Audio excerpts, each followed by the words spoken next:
gente está falando aqui de competência territorial, de processo que envolva a União, eu achei interessante trazer um tema que, na verdade, mistura competência territorial e competência de justiça, indo inclusive além da questão só da União no processo.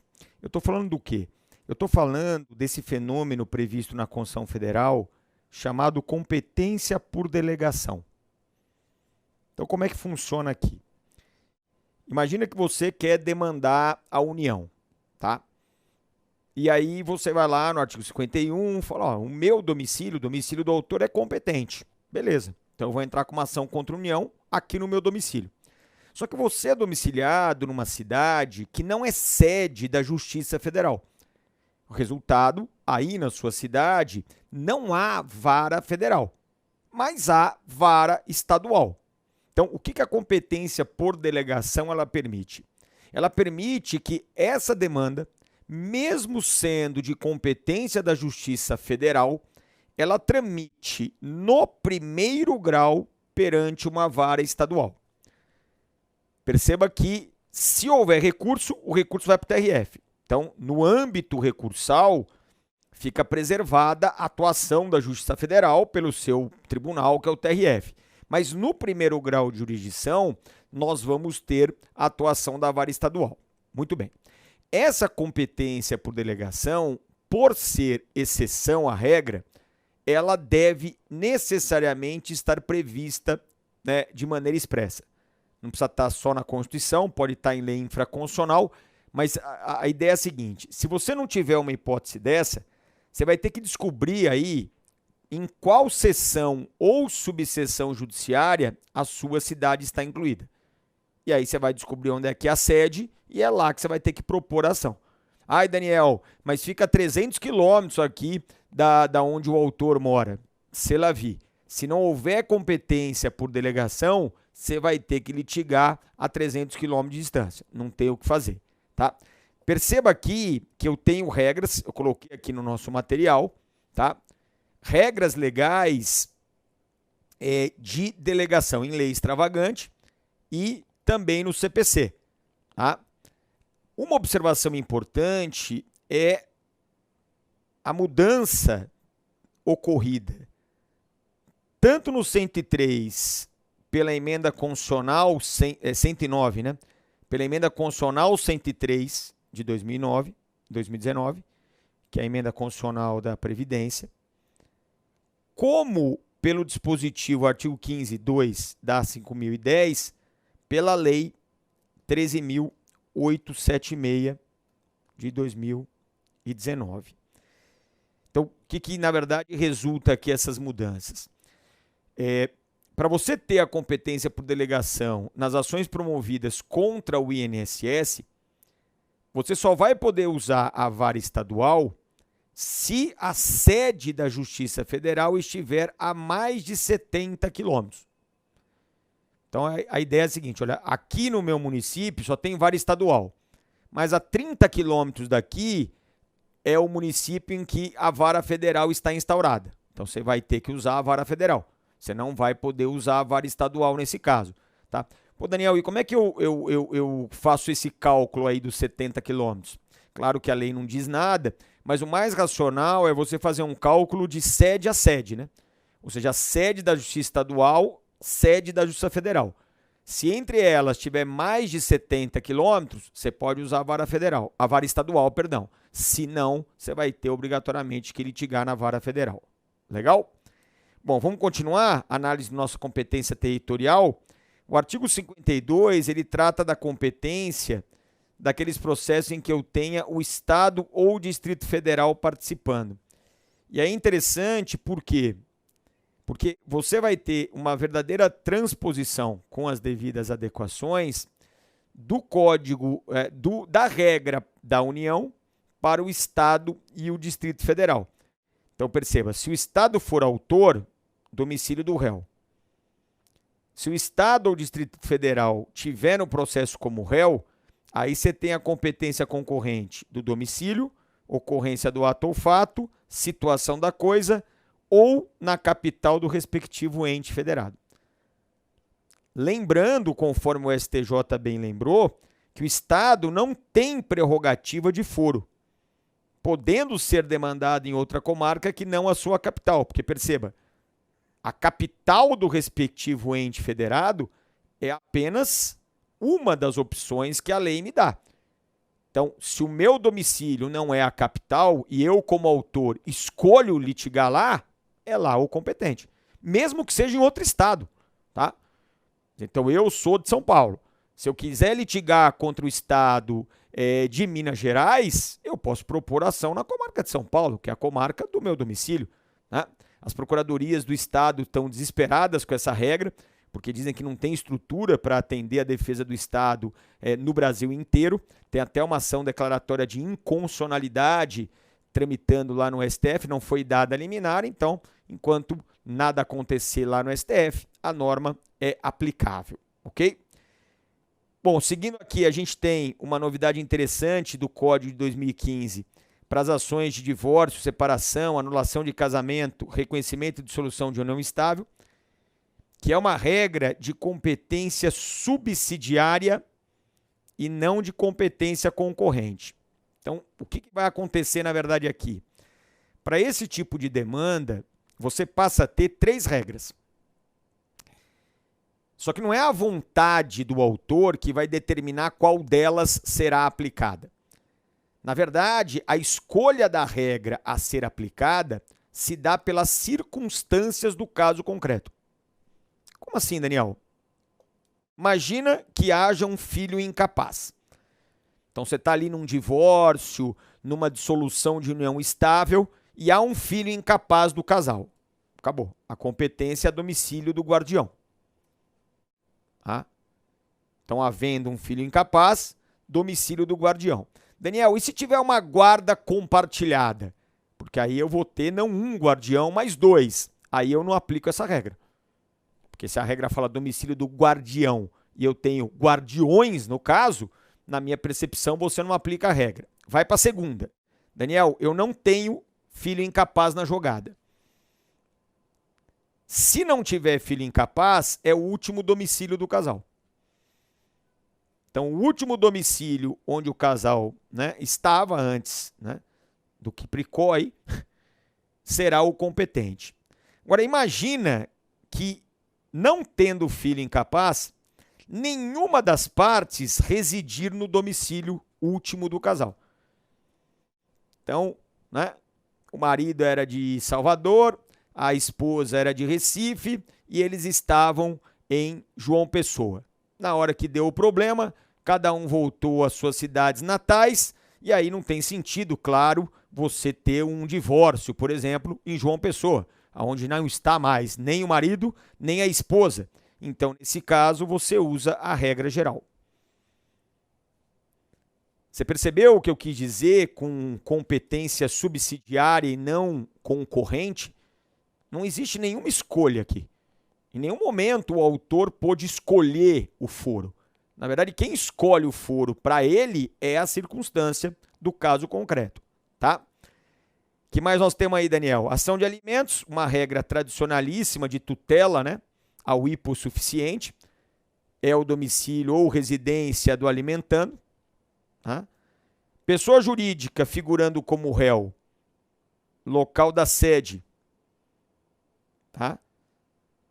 Que vai estar onde? Vai estar no contrato social. Aí eu coloquei, né? Contrato ou estatuto social. Pode ou não ser o domicílio legal da pessoa jurídica. Ok? Isso vai depender exatamente da opção, né, empresarial quando você estabelece o domicílio legal, né, da sua pessoa jurídica. E isso, eu insisto, você vai descobrir, Daniel, eu quero propor uma ação com a pessoa jurídica, vai lá, olha o contrato social, o estatuto social, que você vai descobrir, tá? Daniel, e se eu tiver obrigação contraída por agência ou sucursal da pessoa jurídica? Olha que interessante. O Código de 73, ele fazia uma remissão ao lugar da agência ou da sucursal para as obrigações que ela contraía. Então, Daniel, foi uma sucursal, a empresa é sediada, vamos até imaginar, nos Estados Unidos. Ela tem uma sucursal em São Paulo, uma sucursal em Porto Alegre. Quem praticou o ato ilícito? A sucursal de São Paulo. Então, a comarca de São Paulo é a competente. Agora, olha o que ele diz no código atual. Que a competência é aonde houver agência ou sucursal, quanto às obrigações que a pessoa jurídica contraiu. Então, note no meu exemplo.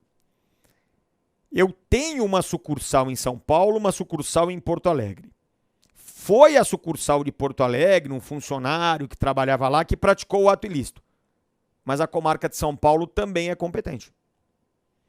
E por quê?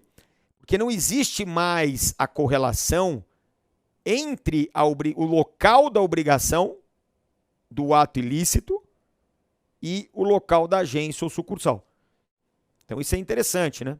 Claro que para o consumidor pouco vale, porque o consumidor ele pode propor no seu próprio domicílio, mas imagina que porventura, né, numa relação não consumerista, você contraiu uma obrigação com uma agência ou sucursal que não é a do seu domicílio, mas lá no seu domicílio tem uma agência ou sucursal daquela sociedade empresarial. Então, de repente, você consegue usar esse dispositivo do CPC para ficar litigando no seu próprio domicílio, né? Justamente em razão da redação do artigo 53, inciso 3º, a linha B do CPC de 2015. Tá? Associação ou sociedade sem personalidade jurídica, aonde ela exerça as atividades. Ah, Daniel, mas tem mais de um lugar. Ela exerce atividades em vários lugares. Ótimo. Aí você vai ter uma hipótese de foros concorrentes. Todos esses lugares em que ela exercer a atividade são abstratamente competentes. Você, como advogado do autor, escolhe um e manda bala. Tá? Daniel, a obrigação a ser cumprida, ela pode definir uma competência no caso concreto? Claro. Se você quiser exigir o cumprimento de uma obrigação, a competência é do local onde ela deve ser cumprida. E aí entra aquela, né, interessante lá, daí direito material, obrigação quesível, obrigação portável, porque aí uma é a ser cumprida no local do devedor, no outro no local do credor. Pode haver um acerto contratual para indicar nenhum desse, nenhuma regra, nem outra. Então você pode, né, falar, o domicílio do autor é Belo Horizonte, o domicílio do réu é Belém do Pará, mas a gente vai fazer um acordo que a obrigação deve ser cumprida em Florianópolis, beleza. Aí Florianópolis passa a ser competente aqui, tá? Artigo 53, inciso 3, a linha E, fala dos direitos previstos no Estatuto do Idoso. Então, primeira observação aqui. Nós temos no Estatuto do Idoso uma regra dizendo que é o foro do domicílio do idoso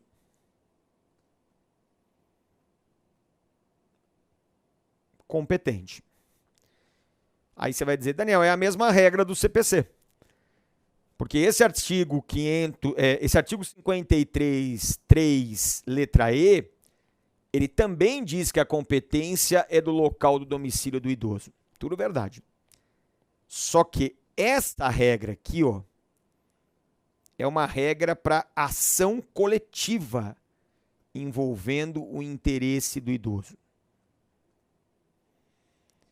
E a nossa regra, que é voltada para as ações individuais, nas quais figure um idoso como parte, é regra de competência relativa. Tá? Daniel, bastou ter o idoso e a gente já aplica essa regra? Perceba que o dispositivo, ele cumula a matéria e a pessoa. Então, além da pessoa ser idosa, ela tem que estar em juízo buscando a tutela de um direito previsto no Estatuto do Idoso. Então, imagina uma ação de mera cobrança de dívida, você não vai aplicar isso aqui. Mas uma ação, por exemplo, buscando questão de saúde, aí é óbvio que você aplica, tá? E outra, se autor e réu forem idosos, que é possível que aconteça, aí empatou o jogo, hein? E uma vez jogo empatado, não dá para você querer prestigiar a priori nem autor nem réu. Volta para o foro comum, aplica o artigo 46 do CPC, domicílio do réu. Tá? Aqui, uma previsão, essa também é novidade do CPC. Tá? E embora a gente já tenha uma manifestação do STJ, como ela foi obter dicta, não foi racho decidente, a gente ainda vai ter cenas do próximo capítulo. Mas olha o que ele prevê.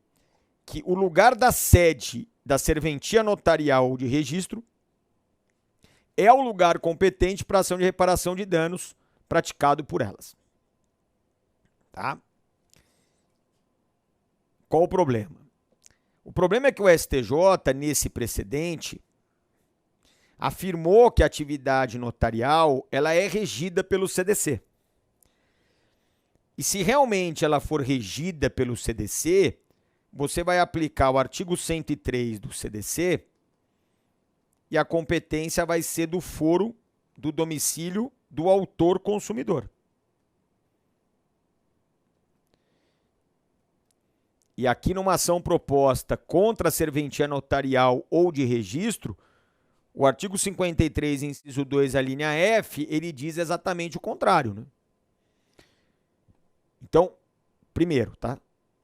Insisto, esse precedente do STJ não tem nenhuma eficácia vinculante e a persuasão dele é bem menor, porque o tribunal aqui não usou esse entendimento como razão principal do decidir. Foi aquela decisão secundária que a gente chama de obter dicta. De passagem, o STJ resolveu dizer que era regido pelo CDC. Então, não há nenhuma impossibilidade desse tema voltar ao STJ e a solução ser em outro sentido. Mas vamos partir da premissa de que seja mesmo, tá? Que os serviços notariais e registros sejam regidos pelo CDC. Nesse conflito de normas, vai obviamente prevalecer o CDC. Então, naquelas demandas promovidas contra a serventia notarial ou de registro que não tiverem a natureza consumerista, eu posso aplicar o Código de Processo Civil. Mas naquelas em que eu tenho uma relação consumerista sendo discutido com o consumidor no polo ativo, aí não vai ser possível, não. Ô Daniel, e quando eu quiser pedir na minha demanda uma reparação de dano? Então esse é meu pedido, o tradicional pedido indenizatório, né? O pedido de reparação de dano.